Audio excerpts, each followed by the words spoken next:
Assalamualaikum warahmatullahi wabarakatuh. Perkenalkan, nama saya Brian Dikson Argatumewa dari Fakultas Ekonomi, Prodi Manajemen, kelas 3C. Dalam video ini saya akan menjelaskan tentang bentuk organisasi bisnis dan regulasi yang berpengaruh pada dunia usaha. Setiap organisasi memiliki tujuan yang berbeda-beda, tergantung pada jenis organisasinya. Organisasi bisnis sendiri bisa bertujuan memperoleh profit, sekalipun tidak seluruh organisasi bisnis bertujuan untuk profit. Namun, tujuan dari bisnis adalah profit, maka organisasi bisnis adalah sekumpulan orang atau kelompok yang memiliki tujuan untuk meraih profit dalam kegiatan bisnisnya, sehingga mereka berupaya untuk mewujudkannya tujuannya tersebut melalui kerjasama di dalam organisasi tersebut. Terdapat beberapa macam organisasi bisnis.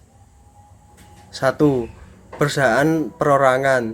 Bentuk badan usaha yang paling sederhana adalah perusahaan perorangan. Usaha perseorangan adalah usaha yang dibentuk dan didirikan oleh seseorang pengusaha dengan atas nama sendiri dengan tujuan untuk memperoleh penghasilan. Selain itu, usaha perorangan adalah sebuah bisnis yang dimiliki oleh seorang individu, di mana perusahaan jenis ini biasanya bergerak dalam bidang retail, jasa, dan pertanian.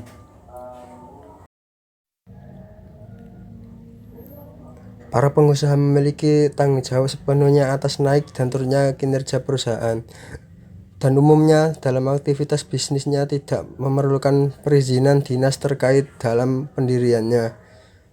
Bisnis perseorangan terbagi ke dalam dua kelompok, diantaranya adalah bisnis perorangan berizin. Bisnis perorangan yang termasuk ke dalam kelompok ini yaitu bisnis perorangan yang sudah mengantongi izin usaha dari dinas pemerintah terkait. Lalu bisnis perseorangan tidak memiliki izin. Bisnis perorangan yang tidak berizin operasi ini contohnya bisnis yang dilakukan oleh para pedagang emperan, toko sembako, penjual asongan.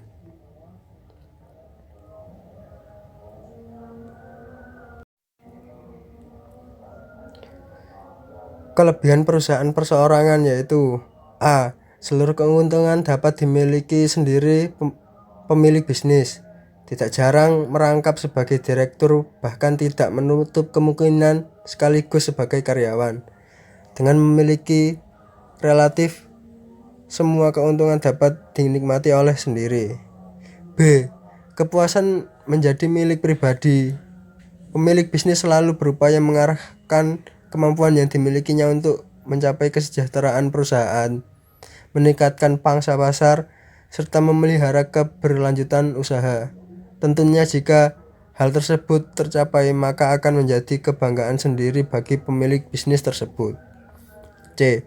Fleksibilitas tinggi dalam menjalankan usaha sehubungan dengan usaha dimiliki dan dipimpin sendiri, maka pemilik bisnis dapat menjalankan usaha secara fleksibel. D. Terjaganya kerahasiaan pemilik bisnis sekaligus manajer perusahaan, tidak menutup kemungkinan untuk menerapkan sistem manajemen tertutup.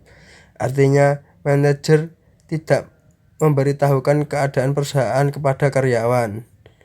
Manfaat sistem manajemen tertutup adalah rahasia perusahaan lebih terjamin dan pengambilan keputusan menjadi lebih cepat karena tidak perlu melibatkan karyawan.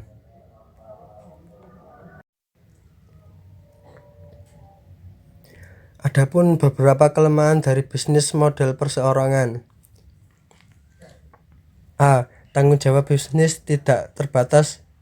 Tanggung jawab pemilik bisnis tidak terbatas, maksudnya pemilik harus menyelesaikan setiap kewajiban, baik kewajiban jangka pendek maupun kewajiban pada saat perusahaan tersebut dilikuidasi atau dibubarkan. B. Sumber keuangan terbatas. Permodalan dalam kegiatan usaha merupakan salah satu indikator penting di dalam menjalankan aktivitas bisnis. Sumber keuangan yang utama berasal dari pemilik bisnis sendiri.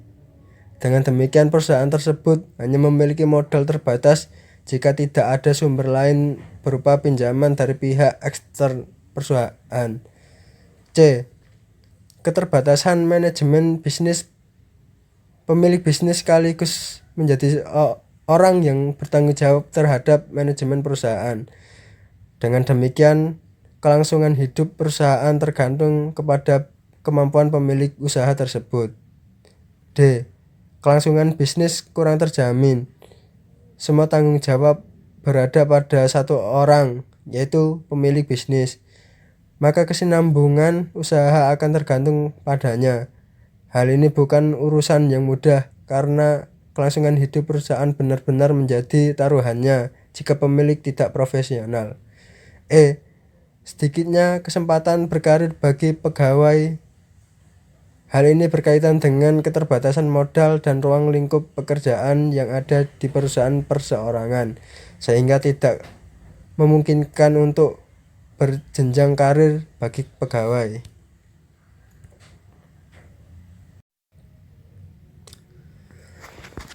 2. Firma.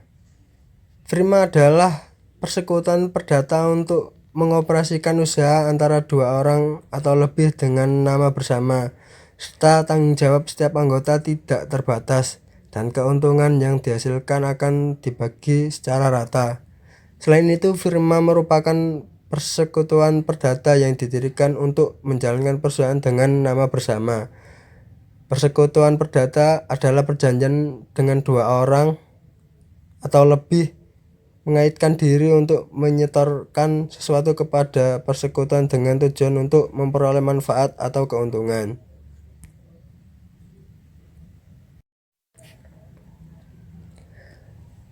Firma sebagai persekutuan dalam menjalankan kegiatan usaha memiliki kelebihan sebagai berikut. A. Jumlah modal yang dibentuk lebih besar dari perusahaan perseorangan, dikarenakan modal terkumpul dari beberapa orang yang membentuk firma. B. Kemampuan finansial lebih besar sehingga memudahkan di dalam proses kredit. C. Adanya sistem pembagian kerja dan manajerial. Setiap pekerjaan yang dapat diselesaikan dengan cara pembagian tugas sesuai dengan keahlian dari masing-masing anggota firma. Selain itu, firma juga memiliki kekurangan sebagai berikut. A. Tanggung jawab pemilik firma tidak terbatas. Hal ini sama dengan perusahaan perseorangan di mana tanggung jawabnya tidak terbatas sehingga pada harta pribadinya. B. Jika para anggota firma mengundurkan diri, maka firma dibubarkan. Firma dinyatakan berakhir jika telah mencapai waktu yang dinyatakan dalam anggaran dasar. C. Kerugian yang disebabkan oleh salah satu anggota firma, maka semua anggota ikut bertanggung jawab atas kerugian tersebut.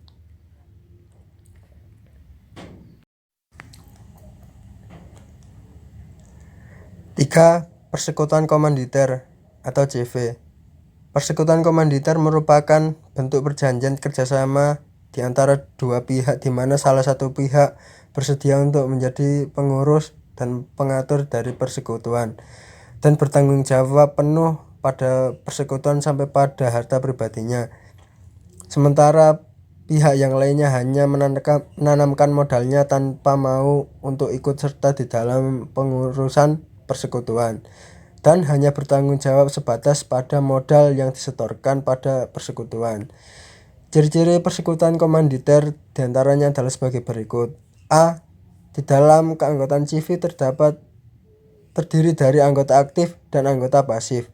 B. Anggota atau sekutu aktif adalah orang yang aktif di dalam mengelola usaha. C. Anggota sekutu pasif adalah orang yang hanya menginvestasikan modal. D. Tanggung jawab sekutu aktif tidak terbatas, sementara tanggung jawab sekutu pasif besarnya hanya berkisar dari modal yang telah disetorkan.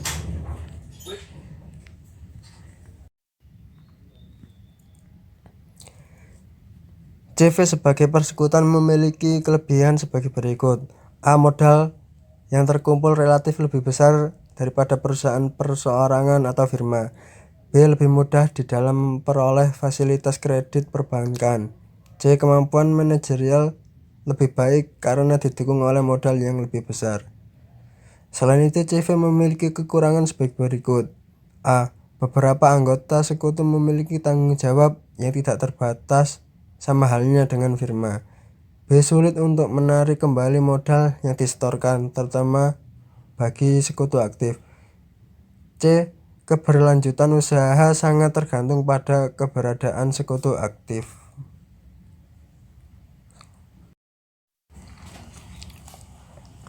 4. Perseroan terbatas. Perseroan terbatas adalah badan hukum yang merupakan persekutuan modal, didirikan berdasarkan perjanjian, melakukan kegiatan dengan modal dasar yang seluruhnya terbagi dalam saham, dan memenuhi persyaratan yang ditetapkan dalam Undang-Undang PT serta peraturan pelaksanaannya. Perseroan terbatas memiliki kelebihan sebagai berikut. A. Tanggung jawab pemegang saham terbatas pada modal yang disetorkan. B. Keberlangsungan hidup usaha lebih terjaga karena memiliki sistem dan manajemen yang baik. C. Mudah di dalam memindahkan kepemilikan perusahaan, yaitu dengan jalan menjual saham yang dimiliki kepada pihak lain. D. Sangat mudah untuk mendapatkan pendanaan.